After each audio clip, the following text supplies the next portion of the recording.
Un après-midi dans une piscine en extérieur à Berlin, sous le soleil de midi. Avec mes frites ketchup mayo, je replonge en adolescence. Ça me rappelle ces heures bénies de farniente, loin des cours et des profs assommants. Quelle importance a l'éducation dans nos vies?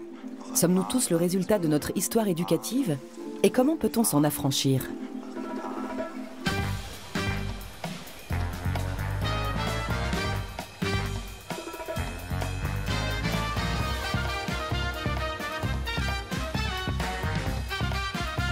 Je m'appelle Ronia, j'approche de la trentaine et je suis blogueuse et journaliste.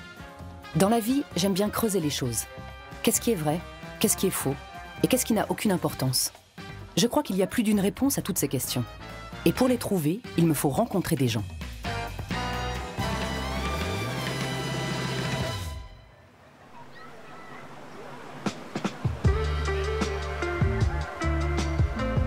À la piscine, il y a toujours quelqu'un qui doit garder un œil sur tout. C'est le rôle de Randy, le maître nageur, l'éducateur en chef des baigneurs. Que faire quand tout le monde enfreint joyeusement le règlement? Quand faut-il rester souple? Et quand faut-il au contraire faire preuve d'autorité?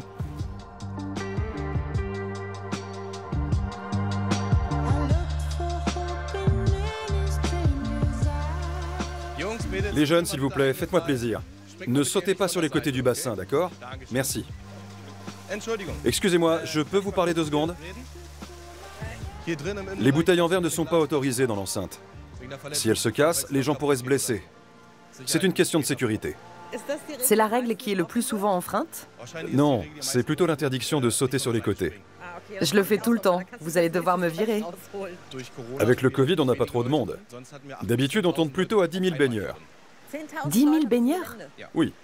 Et en général, ils ne sont pas sur la pelouse, mais vraiment tous dans la piscine. Dans ces moments-là, on ne voit plus du tout l'eau, juste des têtes qui dépassent. Sinon, l'ambiance est plutôt détendue. Est-ce qu'il y a des gens qui cherchent à semer la pagaille? Oui. C'est surtout flagrant les jours où il fait très chaud. Des groupes de jeunes arrivent. Au début, ils se comportent normalement. Tout se passe bien, rien à signaler. Et peu à peu, ça dégénère. Ils ne veulent pas partir d'eux-mêmes, mais cherchent à se faire jeter dehors. Ça arrive parfois. Vous avez une sorte de mission éducative, en fait. Un peu, oui. Même si le mot éducation a une petite connotation négative, je trouve. Comme je dis toujours, je ne cherche pas à éduquer les gens qui viennent ici, même si ce n'est pas forcément une mauvaise chose en soi. Quelles sont les clés d'une bonne éducation, selon vous? Je dirais faire preuve de cohérence et savoir garder son calme. Comment définiriez-vous l'éducation? Ouvrir une personne à des horizons nouveaux. C'est une question difficile. Mais c'est une belle réponse. Oui. Ce que j'aime bien, c'est que vous invitez les gens à faire attention, mais sans chercher à les rabrouer. Pour ne pas risquer de provoquer des débordements et d'alimenter la fuite en avant. Il faut montrer que chacun y trouve son compte.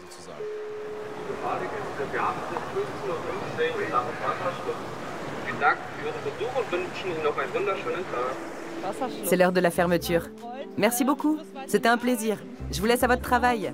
Je dois y aller.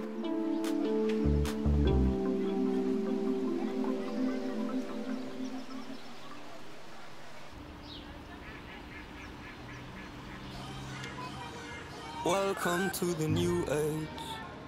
Face the truth. The first love was a fake one, and I don't know the future. Welcome to the new world. Sympa le sol. C'est du parquet. Visite d'une maison mitoyenne dans un quartier bourgeois de Berlin avec mon amie Paolina et son compagnon Valentin. Elle est enceinte et l'accouchement est prévu dans 1 semaine. Le couple est face à un tournant majeur. Les enfants terribles vont devenir parents. Vont-ils désormais mener une vie bien rangée, avec à la clé la voiture familiale, les vacances en Formule Club et le dîner à 18h? Comme vous voyez, la maison possède une belle salle à manger. Je vous laisse jeter un œil à la cuisine équipée. Waouh! Il y a beaucoup d'espace de rangement. Et le voisinage? Le voisinage? C'est un quartier très tranquille. On n'apprécie pas trop les fêtes bruyantes, par exemple.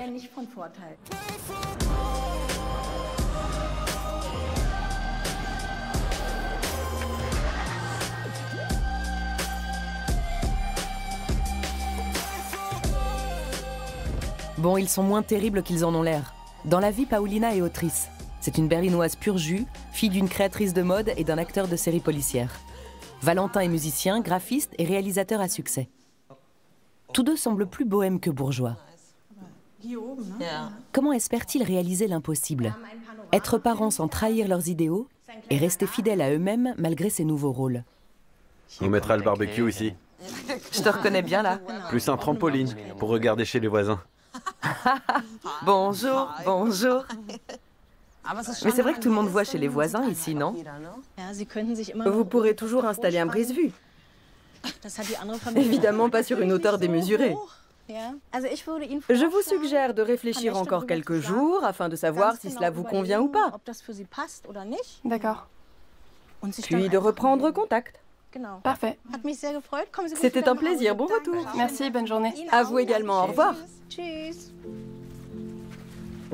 Je vous imagine pas trop ici.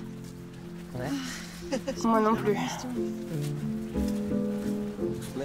La maison ne me branche pas des masses. Mais vous allez avoir un enfant et habiter ici aurait pas mal d'avantages. Le square juste à côté, le jardin. Oui, mais bon, ce genre de quartier renvoie une sorte d'image idyllique, comme une bulle de sécurité, avec des zones de circulation apaisée. De nombreuses places de parking. C'est clair. Mais on peut se demander si tout ça contribue à forger des caractères. Je sais pas. Le terme approche à grands pas. Combien de guides du nouveau-né avez-vous lu? Aucun. C'est ce que tout le monde nous a donné comme conseil, ne pas en lire. C'est la grande question de l'idéal. Est-ce qu'il n'est pas illusoire d'en poursuivre un? Est-ce que ça ne relève pas d'un certain dogmatisme? Et puis on ne sait rien de celui ou celle qui va venir. Le seul conseil que je respecte à peu près, c'est celui de maintenir une certaine régularité. Et je suis curieux de voir ce que ça va donner. Parce qu'avec nos activités professionnelles, on n'a pas d'horaire fixe. Donc on verra bien. Cette grossesse n'était pas prévue. Alors quand je l'ai appris, je me suis dit, mon Dieu, ma vie est finie, je vais devoir mettre mon ego de côté, ne plus penser à moi, faire des renoncements pendant les 9 mois de grossesse, plus les 18 premières années. Se mettre en mode pause et attendre d'avoir 50 ans pour enfin revivre. J'avais toutes ces pensées négatives dans la tête et plus aucune image positive. Par contre, ce dont je n'ai jamais douté, et c'est pour ça que tout se passe bien, c'est que je l'ai lui. Une épaule solide. Oui, c'est une aventure à deux. T'es pas toute seule. Je sais, mais je veux dire que je suis avec toi. Dans quelle mesure pensez-vous reproduire ou pas l'éducation de vos parents? Comme on dit, on peut faire qu'un peu mieux que ses parents. Je pense donc que nous suivrons tout de même leur exemple. T'es exactement comme ta mère. Mais oui, c'est le genre de choses qu'on voit dans les films ou même dans la vie réelle. Je pense que ce que je veux éviter par-dessus tout, c'est de m'enfermer dans un schéma en particulier. En ce moment, j'essaie justement de pas trop me projeter, parce que ça risquerait probablement de me revenir à la figure. Je m'imagine déjà trembler à l'idée de voir mon gamin monter sur un portique et me dire « Mais qu'est-ce que je suis devenu ?» J'ai fait fausse route. Non! Il faut qu'on décide vite si on prend la maison ou pas. Je crois aussi. Je pense qu'on va l'acheter. Allez, plein de bonnes choses à vous deux. Tu vas y arriver, j'en suis sûre. Et de toute façon, il est là. Portez-vous bien en tout cas. Ma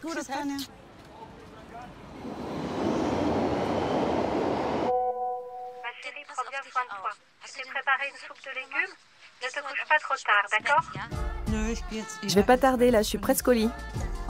À demain, maman. La question pour Paolina et Valentin n'est peut-être pas tant de changer ou pas de style de vie, mais d'accepter ce nouveau chapitre qui s'ouvre pour eux. Après cet après-midi, j'ai furieusement envie d'une soirée pyjama cocooning avec ma meilleure amie et de jouer à la PlayStation jusqu'à 3h du matin. Ce refus primaire d'autorité semble profondément ancré en moi. Une partie de la personne que je suis refuse visiblement d'être éduquée.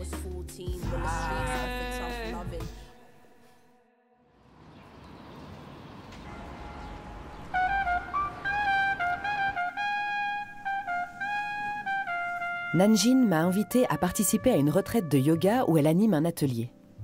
Sur son compte Instagram, elle se décrit comme thérapeute énergétique. Elle gère aussi une boutique de CBD et 2 restaurants. Comment tu t'appelles? Moi, c'est Ronia.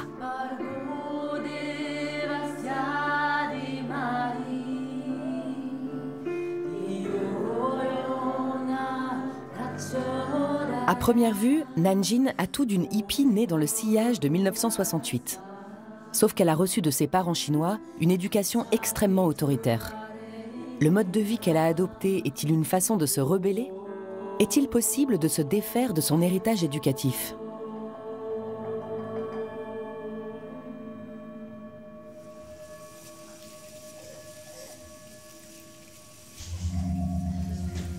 C'est très chaleureux ici. Ce sont des panneaux de sel. J'adore. Ça purifie l'air. Sympa. Est-ce que la dimension spirituelle était aussi présente dans ton enfance? Non, c'est même plutôt le contraire. Mes parents sont arrivés en Allemagne quand j'avais 1 an. Mon enfance a été marquée par la pression de la performance, de nombreuses contraintes, de nombreux interdits, et aussi par la violence physique, ce qui est normal en Chine. Dans quel cadre? Comme méthode de punition? C'est ça, comme mode de domestication. Par exemple, si tu ramenais une mauvaise note à la maison, Oui, ce n'était pas bon. non. Mais il n'y avait pas que les mauvaises notes. Ça pouvait être aussi lorsque je rentrais trop tard pour faire mes exercices au piano, par exemple. Je me sentais vraiment opprimée et prisonnière chez moi. À quel moment s'est faite la rupture? J'ai suivi les traces de mon père et j'ai commencé à étudier la physique, alors que j'aurais préféré devenir musicienne. Et j'ai compris très vite que ce n'était pas du tout pour moi. Cette voix intérieure s'est faite de plus en plus forte. Et à un moment donné, j'ai réussi à m'avouer que je ne souhaitais pas aller au bout de ces études, quelle que soit la réaction de mes parents. Il y avait beaucoup de culpabilité. Énormément. À partir du moment où j'ai pris cette décision en moi-même, il m'a fallu 3 ans pour arrêter officiellement mes études. Ah oui, quand même. Et pour l'annoncer à mes parents. Entre-temps, j'ai ouvert mon restaurant. Et je leur ai demandé s'ils pouvaient me prêter de l'argent pour financer mon projet. Ils m'ont aussitôt répondu « Tu es folle, on va te déshériter, tu n'auras pas 1 centime, dehors !» Nous avons eu une grosse dispute ce jour-là, je m'en souviens encore. Comment parvient-on à se libérer de ça, d'une éducation comme celle que tu as reçue? Par la voie de la guérison. Je ne comprenais pas pourquoi j'étais dépressive, pour quelles raisons je ne voulais pas me lever le matin et je pensais que la vie n'avait aucun sens. J'avais des accès d'agressivité et de colère. Il m'a fallu longtemps pour me rendre compte que cela ne faisait pas partie de mon caractère, mais que c'était quelque chose que j'avais acquis à la suite de certaines expériences.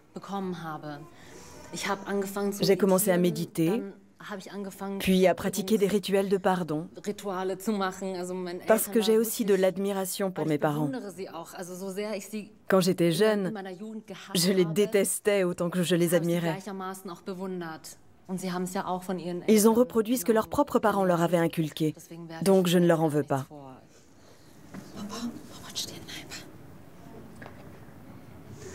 Que disent tes parents de ta façon d'élever ton enfant? Ils sont critiques? Non, pas du tout.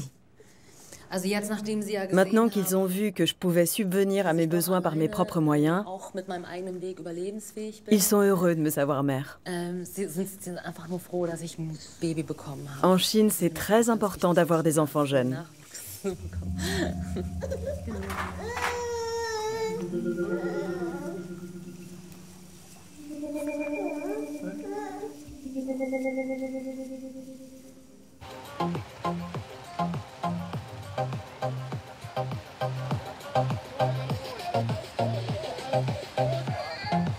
L'histoire de Nanjin est extrême, mais elle parle sans doute à beaucoup de monde.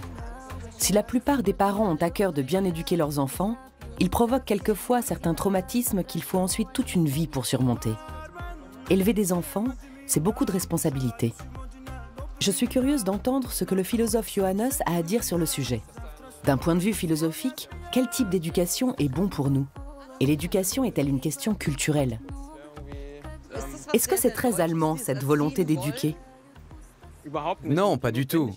Le besoin d'éduquer est universel et propre à l'espèce humaine. Il se retrouve dans toutes les cultures. Seule la façon d'éduquer diffère en partie. Ce qui est très présent dans notre culture, en revanche, c'est l'injonction à obéir. Écoute-moi, fais ce que je te dis.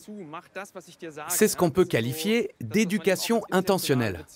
Je te dis quoi faire et tu le fais. On s'exécute. Exactement. Ce n'est pas « je te soumets une proposition qui, je l'espère, participera à ton épanouissement ». Ça passe également par l'imitation. Dans de nombreuses autres cultures, jusqu'à l'époque moderne, l'éducation a été souvent de nature fonctionnelle. Par exemple, l'enfant renversait quelque chose, comme tu risques de le faire bientôt, ou il se brûlait en touchant les plaques chauffantes, enfin plutôt le feu de cheminée, et il se disait « Ah, je dois faire attention ». Bref, il passait par tout un tas d'expériences. Et il imitait la génération précédente. Quel est le but de l'éducation? Que cherche-t-on à atteindre? Dans l'Antiquité, chez Platon et Aristote par exemple, l'éducation vise à former les futurs citoyens qui participeront à la vie de la cité. Chez Platon, le but de la pédagogie, c'est la bonne marche de l'État. Et donc il faut préparer les individus à remplir des fonctions précises. Ce n'est qu'à partir de l'époque moderne que cette vision des choses se met progressivement à changer. Comenius, un philosophe tchèque du XVIIe siècle, est le premier à ouvrir le débat. Il va plaider pour une démocratisation de l'éducation. Pour lui, riches et pauvres, nobles et roturiers viennent tous au monde avec les mêmes capacités. C'est relativement moderne. C'est très moderne comme idée, oui. Mais le véritable changement ne s'amorce probablement qu'avec Rousseau et son ouvrage « Émile » ou de l'éducation. Rousseau est le premier à affirmer que le but de l'éducation est d'amener l'individu à développer ses potentialités, à s'épanouir. Dans son Émile, il y a cette jolie citation « Nous ne savons pas ce que notre nature nous permet d'être ». Autrement dit, l'homme est né pour être libre.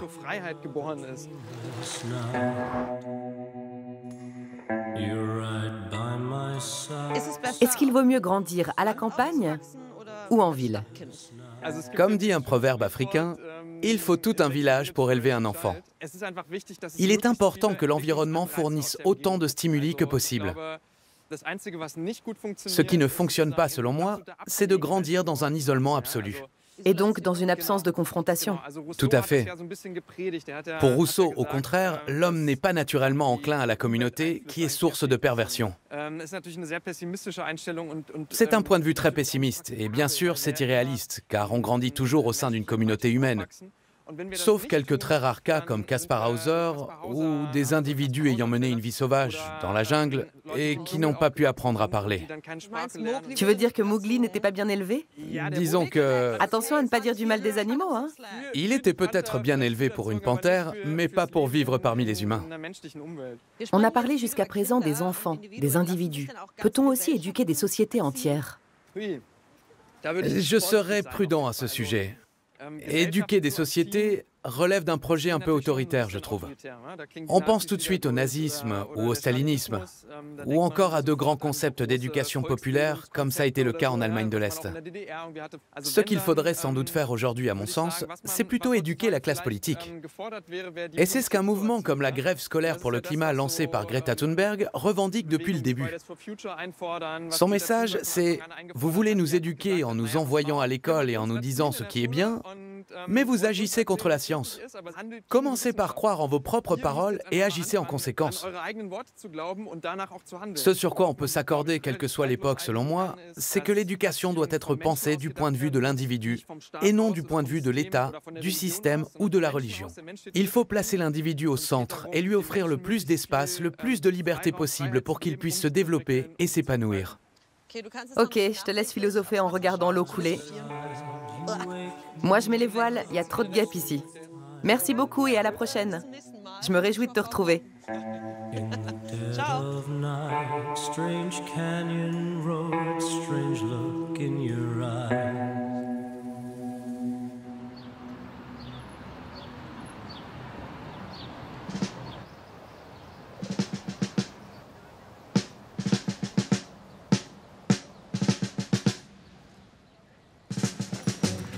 C'est intéressant. Johannes est de ceux qui pensent qu'en matière d'éducation, le rapport générationnel s'est inversé. Que c'est aux jeunes activistes du climat de botter les fesses à la génération des parents. J'ai entendu dire qu'il y avait une grève de la faim devant le Bundestag. Je vais aller voir.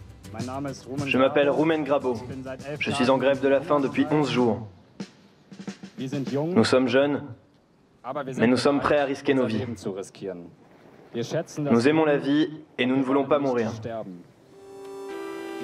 Cela fait 11 jours que Rumen et ses camarades d'Extinction Rébellion n'absorbent que 30 centilitres de jus de fruits par jour. Ils veulent maintenant passer à la grève de la faim totale, afin de faire pression sur le gouvernement. Mais si personne ne les écoutait, si la tentative d'éduquer une société et sa classe politique était vouée à l'échec. Bonjour, enchantée. Ça va? Étant donné les circonstances, très bien. On est au 11e jour et je me sens toujours en forme. Ça se passe beaucoup dans la tête. Mais on n'est pas là pour plaisanter. On est vraiment en grève de la faim. On se demande ce qui va se passer si les politiques ne font rien contre l'urgence climatique. Tout ce qu'on réclame, c'est d'organiser un débat public. Et pour obtenir cette petite chose, on est obligé de recourir à une grève de la faim. C'est une lutte qui dure depuis plusieurs années déjà. Vous avez utilisé d'autres moyens avant? Bien sûr. Lesquels? On a participé à des manifestations, regardé ce qu'il était possible de faire dans un cadre démocratique, et on a aussi transgressé délibérément des lois. Certains d'entre nous sont allés en prison. Ce sont des actions parfaitement appropriées au vu des circonstances. Ce sont les scientifiques qui auraient dû faire la grève de la faim il y a 20 ans. Je trouve absurde que ce soit à moi aujourd'hui de le faire. Quel âge as-tu, si je peux me permettre? J'ai 20 ans.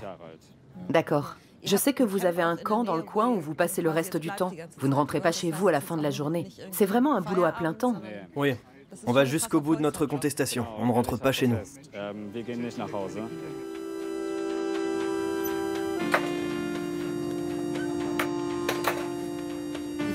Vous récoltez combien d'argent par jour? Je ne sais pas trop. Je sais seulement qu'on en a pas mal. De quoi vis-tu? C'est-à-dire? Ton travail, c'est d'être activiste à plein temps. Mais les idéaux, ce n'est pas ce qui fait bouillir la marmite. C'est vrai. Tout d'abord, on récolte pas mal de dons et sinon, je vis dans le camp et je ne mange rien pour le moment. Je n'ai donc rien à payer pour l'instant. C'est le camp? Oui, c'est notre petit camp. On est une petite équipe de 7 grévistes. Ça a l'air hyper confortable. Ouais. Ils font tous la grève de la faim là-bas? Oui. Jacob, qui est assis là-bas, n'était pas bien du tout. Il est donc resté ici. Là, c'est notre tente pour les médias avec le matériel informatique. On est en train de faire un briefing presse en ligne qui réunit 30 à 40 journalistes. Je vais même préparer un peu de bouillon. J'en ai pas encore pris aujourd'hui. Ça permet d'absorber des sels. Vous avez droit au jus de fruits, au thé et au bouillon. Oui, ça permet de s'hydrater. Et on prend aussi des compléments alimentaires pour les vitamines et les minéraux. Du magnésium contre les crampes, par exemple. C'est en fonction des besoins. Peut-on, avec ce genre d'action, inciter les gens à revoir leur façon de penser? Est-ce que ça fonctionne? Je peux leur faire comprendre où nous en sommes en termes de catastrophe. C'est ce qui s'est passé pour moi. Je ne m'intéressais pas du tout à la politique. J'avais juste un lien très fort avec la nature. Mon père a étudié la botanique et m'a expliqué et montré beaucoup de choses. Et puis un jour, un ami m'a annoncé qu'on ne pouvait plus continuer comme ça, qu'il allait s'engager politiquement, devenir un militant. Il a laissé tomber ses études, il a tout sacrifié et il est entré en résistance. Ça m'a fait une grosse impression. Du coup, j'ai abandonné mon apprentissage en boulangerie et maintenant je fais la grève de la faim. Qu'est-ce que c'est? C'est... Ah, de la soupe miso. Oui, c'est japonais. C'est pas très ragoûtant. Tu dois d'abord l'ouvrir. Et il faut en mettre quelle quantité? Une grève de la faim, c'est très personnel. Chacun fait comme il le sent. Honnêtement, je préférerais faire une grève de la faim plutôt que d'avaler ça. Comme ça? Oui, c'est bien. C'est trop? Non, c'est super comme ça. Maintenant, j'ajoute l'eau. Fais doucement, hein, pour ne pas te brûler. Tu n'as pas besoin de ça. Est-ce que tu ne ressens pas de la lassitude quand tu dois répéter pour la énième fois à la génération de tes parents que rouler en SUV n'est peut-être pas une si bonne idée que ça? Oui, c'est sûr. Mais je ne peux pas faire culpabiliser les gens alors que c'est le système qui est en cause. Ce sont les intérêts économiques, le lobbying, la publicité qui façonnent l'opinion publique.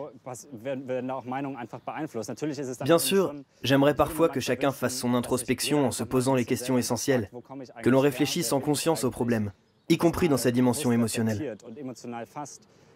Je pense qu'il est plus sage, en tant que société et au regard de nos objectifs, d'affronter tous ces changements dès maintenant.